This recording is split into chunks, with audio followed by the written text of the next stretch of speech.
Au Burkina Faso, la filière lait local fait face à de nombreuses difficultés, parmi lesquelles la difficulté d'accès au marché laitier et la non-maîtrise des critères de qualité du lait et des produits locaux. Cette situation est due principalement à la méfiance et le désintérêt exprimé par les consommateurs face aux produits laitiers locaux en raison de la non-utilisation d'équipements dans la manipulation du lait et des produits laitiers, couplée à la non-maîtrise des différents procédés de production, de collecte et de transformation du lait. Dans l'optique d'assurer la compétitivité sur le marché, l'association IAD s'est inscrite dans un processus d'amélioration aussi bien de la disponibilité que de la qualité du lait par la conception et l'introduction des kits d'hygiène au niveau des producteurs, des collecteurs et des transformateurs.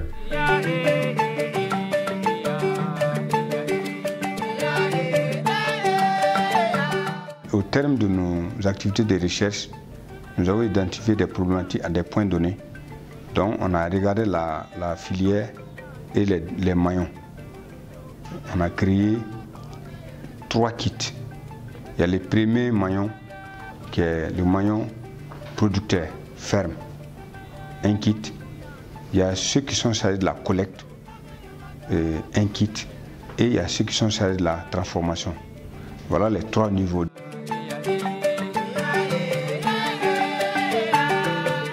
Au niveau d'une ferme, ce qui est important, il faut la propriété de la ferme. Qui dit propriété parle aussi de l'eau.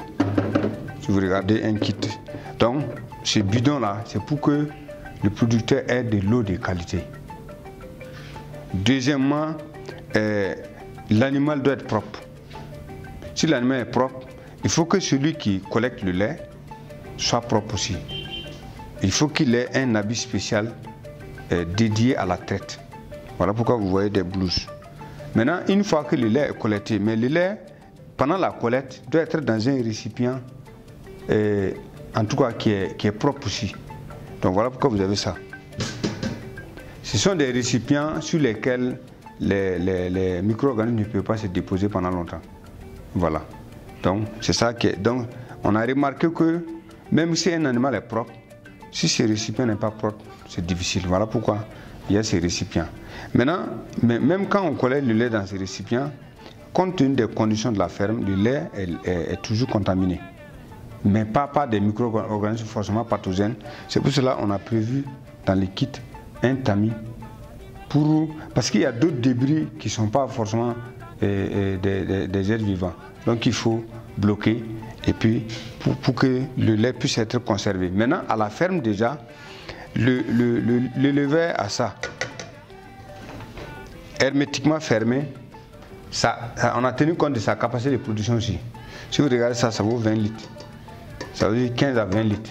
Donc un éleveur, pour qu'il dépasse 15 litres par jour, il faut qu'il ait dans nos conditions minimum 10 vaches qui vont donner 2 litres, 2 litres, 2 litres. Donc ce qui fait que ça, c'est sa capacité comme ça. Donc quand il produit le lait dans ça, normalement, personne ne doit encore toucher. Le collecteur vient, il prend dans ces kits-là et il l'envoie. Donc le lait est moins manipulé. Donc le collecteur aussi doit avoir des conditions de propriété. Voilà pourquoi on a prévu des bidons. Et quand vous regardez aussi, tout ça, ce sont des seaux qui permettent d'approvisionner. Et puis, bon, il y a les boîtes, les savons, au niveau de la laiterie aussi, des serviettes, pour que le lait soit moins contaminé.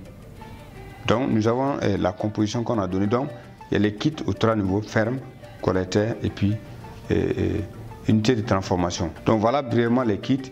Mais quand vous regardez ces kits-là, on a tout fait pour que ce soit des équipements accessibles, remplaçables facilement. Et on a tout fait aussi pour que la raison de chaque élément là découle d'un dispositif expérimental qui a prouvé que quand c'est telle matière, ça peut tenir concernant le lait. Ça aussi, ce sont des choses que nous avons vérifiées. Donc c'est des kits qui ont pour base des études expérimentales, pas forcément de la littérature, une vérification des conditions de production de nos pays parce qu'il s'agit de lait local. Pourquoi les kits d'hygiène? C'est pour convaincre le consommateur, pour que les produits locaux soient compétitifs. Parce que souvent, les gens ont des appréhensions sans preuve pour dire que comme le lait vient d'ailleurs, ça doit être de qualité plus que le lait qui est produit localement. Voilà pourquoi nous sommes concentrés sur la partie propriété, hygiène du produit. Et là, le consommateur saura que la ferme travaille dans des conditions appropriées. Le collecteur qui transporte le lait le fait dans des conditions appropriées. Les transformateurs aussi le fait dans des conditions. Donc il y a une assurance. S'il y a une assurance, il y aura une consommation plus accrue.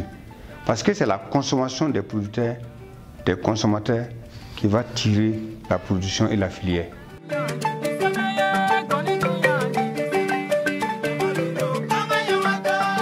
5 étapes ont été adoptées dans la mise en œuvre de cette initiative, à savoir l'identification participative et hiérarchisée des problèmes de la filière lait locale. Grâce à un processus de recherche participatif intégrant l'ensemble des acteurs impliqués dans l'amélioration de la productivité de la chaîne de valeur lait, qui a révélé la question d'hygiène du lait et des produits laitiers locaux comme problématique clé qui affecte la compétitivité de la filière. Deuxièmement, l'élaboration de la fiche de formation sur l'hygiène de lait. La fiche, on a intitulé « Comment obtenir du lait de bonne qualité hygiénique ». Voilà, comment faire. Et justement, il fallait que nous ayons les étapes même de l'hygiène.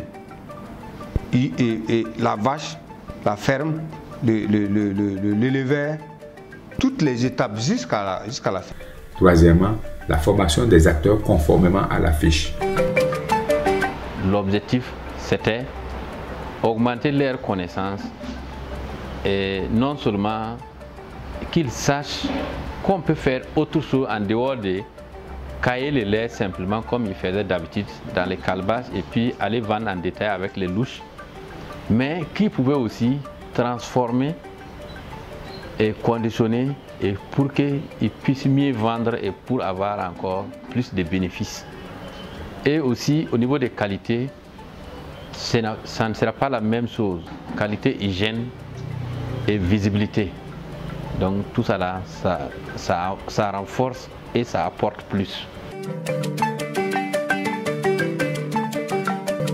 Quatrièmement, la co-construction des outils harmonisés. Des kits d'hygiène ont été conçus pour être accessibles aux acteurs de la filière lait qui ont des capacités faibles et moyennes, contribuant majoritairement au développement de la filière lait bovine. Cinquièmement, l'acquisition et la remise des kits pour utilisation. Par le biais du projet EmproLait, 20 kits ont été remis aux bénéficiaires d'une formation sur l'utilisation des kits d'hygiène conformément aux fiches techniques.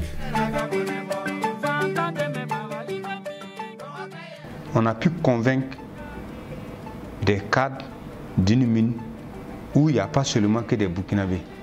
Ce sont des habitants de l'Afrique de l'Ouest et même de l'extérieur du continent africain qui consomment le lait là-bas et qui l'apprécient. Donc ça, c'est un premier changement majeur. Le deuxième changement très important, c'est qu'aujourd'hui, on a pu connecter les collecteurs qui ont des tanks avec les laiteries. Ça veut dire qu'ils envoient uniquement le lait dans les cocottes hermétiquement fermées. Si ce n'est pas la laiterie qui doit vérifier la densité ou d'autres paramètres, le pH, c'est eux qui sont capables d'ouvrir. Donc ça, c'est un changement. L'autre changement aussi, est dorénavant, les producteurs avec lesquels on a travaillé sont en train de tout faire pour que le lait soit permanent, qui était l'une des problématiques de la filière. Donc ils ont adapté la reproduction pour qu'il y ait des mises bas au mois de décembre actuellement. Donc les animaux qui mettent bas maintenant produisent du lait décembre, janvier, février, mars, avril. Et le temps qu'il pleuve, quand il y aura beaucoup de lait, et les producteurs, le lait est très cher actuellement. Et en ce moment, c'est rentable pour les producteurs. Ça, c'est un changement aussi induit. Les facteurs qui ont concouru à la réussite de l'adoption des kits d'hygiène par les acteurs sont la franche collaboration des acteurs de la filière lait, la disponibilité d'un laboratoire d'analyse de la qualité du lait, la disponibilité de fonds pour l'exécution des activités, notamment l'acquisition et la distribution des kits, la simplicité, l'accessibilité et la disponibilité des kits sur le marché local. Pour répliquer à succès cette expérience, il faut en premier lieu s'assurer de l'uniformisation des équipements d'hygiène utilisés par les acteurs. Cette harmonisation permet aux organisations paysannes de s'organiser afin d'acquérir ces équipements pour leurs membres grâce à des achats groupés. La formation de chaque acteur qui veut utiliser les kits d'hygiène est aussi un facteur très important.